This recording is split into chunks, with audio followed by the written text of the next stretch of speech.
जिन लोगों को लगता है कि इस मुकाबले में कुछ नहीं है, उनको बता देता हूँ कि भैया champions trophy on the line है। बांग्लादेश वर्सेस ऑस्ट्रेलिया, ऑस्ट्रेलिया का साउथ अफ्रीका के साथ सेमीफाइनल होना है और ये बात बिल्कुल ऐसे फिक्स है अब जैसे आगरा में ताजमहल। कहने वाले कह देंगे ये क्या तुक हुआ, तुक कई बार नहीं होते। आगरा में ताजमहल है और ऑस्ट्रेलिया वर्सेस अब साउथ अफ्रीका का सेमीफाइनल तय है। तो जो टीम ऑलरेडी सेमीफाइनल में पहुंच चुकी है वो किस लिए खेलेगी? वो इसलिए खेलेगी क्योंकि उसे अपनी वीकनेस पे काम करना है, उसकी क्या कमियां हैं उन पे सुधार करने का उसके पास ये आखिरी मौका है सेमीफाइनल खेलने से पहले।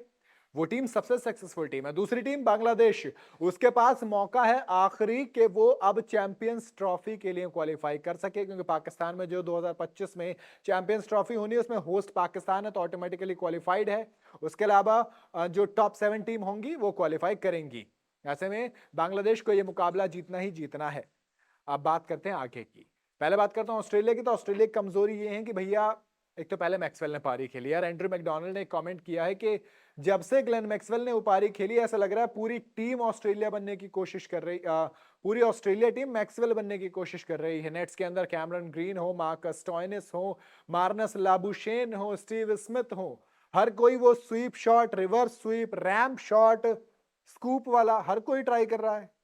अरे भाई ग्लेन मैक्सवेल ने वो greatest of the all time वाली ओडीआई इनिंग एक खेल दी है। उसके बाद सबको लग रहा है कि हम सबके अंदर एक मैक्सवेल है। इवन एंड्रू मैकडोनाल्ड ने तो ये भी कहा कि मेरे पास फोन आ रहे हैं ऑस्ट्रेलिया से कि भाई कोचेस बहुत ज्यादा परेशान हैं, आपके जो नए लड़के हैं ये सब के सब मैक्सवेल बनने की कोशिश कर रहे हैं, सबको वो ramp shot, scoop shot, reverse sweep खेलना है। कैसे करेंगे? कोचेस के लिए बहुत दिक्कत आने वाली है, ऐसा कहना है एंड्रू मैकडोनाल्ड का।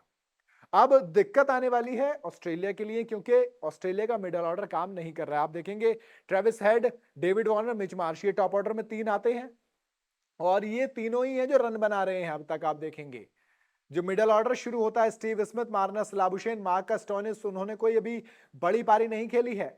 डेविड वार्नर ने शतक मार दिया, ट्रेविस हेड ने आते ही मार दिया, मिच मार्श ने मार दिया, लेकिन स्टीव स्मिथ वो बंदा जिसका रिकॉर्ड इंडिया के अंदर बहुत अच्छा है उसका बल्ला नहीं चला है।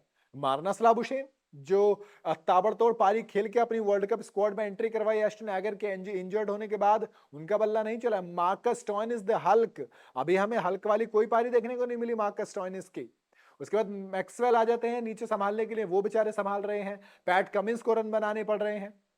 अब बात करेंगे बांग्लादेश की टीम की। तो उसकी कमजोरी क्या है? उसकी कमजोरी ये है कि भैया कप्तान साहब चले गए हैं, यानी कि शाकिब अल हसन वो चले गए हैं और उनके जाने से नुकसान हुआ। उनके जो कोच हैं उन्होंने कहा कि दोस्त ये वो खिलाड़ी है जो 2 खिलाड़ियों की जगह पूरी करता है, यानी कि वो as a batter, as a bowler दोनों में पूरा पूरा योगदान देता है। जब बल्लेबाजी करने आता है तो मैन ऑफ द मैच लेके चला जाता है। एंजेलो मैथ्यूज की कंट्रोवर्सी उसको रहने देते हैं। हाँ, तो बल्लेबाजी क्यों उन्होंने शायद मतलब कैसे भी करी कंट्रोवर्सी की वजह से, but he is a fabulous batter, allrounder में नंबर 1 है वो। तो ऐसे में उनका ना होना बहुत बड़ा नुकसान है। वो चले गए हैं, इंडेक्स फिंगर में चोट लग गई थी। उसके अलावा अब दूसरी तरफ जो बॉलिंग करने आते हैं तो विकेट लेके चले जाता है, वो पूरे बॉलर की तरह खेलते हैं। ऐसे में उनको रिप्लेस करना बहुत मुश्किल है। तो अगर मैं प्लेइंग 11 की बात करूं तो प्लेइंग 11 ऑस्ट्रेलिया की बात करेंगे। पहले एक बार फिर से हमें कौन कौन देखने को मिलेगा? एक बार फिर से हमें डेविड वार्नर, ट्रेविस हेड देखने को मिलेंगे। ओपन में मिच मार्श नंबर 3 पे, स्टीव स्मिथ वर्टिगो के कोई साइन नहीं थे, नेट्स में बहुत अच्छी ट्रेनिंग कर रहे थे तो वो लगभग नंबर 4। नंबर 5 पे मार्नस लाबुशेन आ जाएंगे। मैक्सवेल नहीं खेलेंगे। दरअसल मैक्सवेल इसलिए क्योंकि देखो इतना भैया थके हैं वो, इतनी खतरनाक पारी खेली है कि पुणे के मैदान की गर्मी अब नहीं बर्दाश्त करना चाहेंगे वो। अब सीधा कोलकाता में खेलेंगे सेमीफाइनल वो, क्योंकि वहीं पे होना है इनका सेमीफाइनल साउथ अफ्रीका के साथ। तो वो तो नहीं आ रहे हैं उधर, उन्होंने सीधा कह दिया है। मतलब अब जॉश इंग्लिश उनके बाद आ जाएंगे, मानस लाबुशेन के बाद फिर Marcus Stoinis, Pat Cummins, Mitchell Starc, Adam Zampa और शॉन एबट। जॉश हेजलवुड भी नहीं खेल सकते हैं क्योंकि सेमीफाइनल अच्छे से खेलना है। तो शॉन एबट जिन्होंने अभी तक नहीं खेले उनको खिलाएंगे कि भैया आप आइए, चलिए आपके पास मौका है, इंप्रूव करिए, प्रूव कीजिए खुद को और ऑस्ट्रेलिया को इंप्रूव कीजिए। बात करें दूसरी तरफ हम अगर बांग्लादेश की, तो अब शाकिब के हटने से मेहंदी हसन की एंट्री हो जाएगी। दो दो मेहंदी हमें एक साथ टीम में नजर आ सकते हैं। तंजीद हसन, लिटन दास एक बार फिर से साथ होंगे। नजमुल हसन शांत, तो महमदुल्लाह का प्रमोशन हो जाएगा क्योंकि शाकिब नहीं है, वो इस वक्त अच्छी फॉर्म में है। फिर उनके बाद मुशफिकुर रहीम, तौहीद हरिदोय, मेहंदी हसन, फिर मेहंदी हसन मिराज, जिनको मैं हमेशा चाहता हूं कि भैया ऊपर खिलाइए प्लीज, लेकिन खिलाई नहीं रहे बांग्लादेश वाले। फिर तंजीम हसन शाकिब, तस्कीन अहमद जो कि फैबुलस फॉर्म में है। 2023 के ओडीआई में उनका एवरेज महज 23.9 का है। पावर प्ले के अंदर वो आ जाता है 23.9 और डेथ में 15 का पहुंच जाता है 15.9 का। तो इस तरीके से he is a fabulous bowler for Bangladesh. Then Shariful Islam, ये वो बंदा जो नई गेंद से विकेट लेके देता है, सबसे अच्छा बॉलर ये भी है बांग्लादेश के हिसाब से। तो ये होगी प्लेइंग 11। बाकी पुणे का मैदान है। प्लेयर टू वॉच आउट एक बार फिर से मेरे लिए स्टीव स्मिथ रहने वाले हैं। आपके लिए कौन रहेगा आप मुझे बताइएगा। बॉलर में मेरी नजर अगर शॉन एबट खेलते तो उन पर रहने वाली है, और नजर रहेगी तंजीद हसन तस्कीन अहमद पर एक बार फिर से।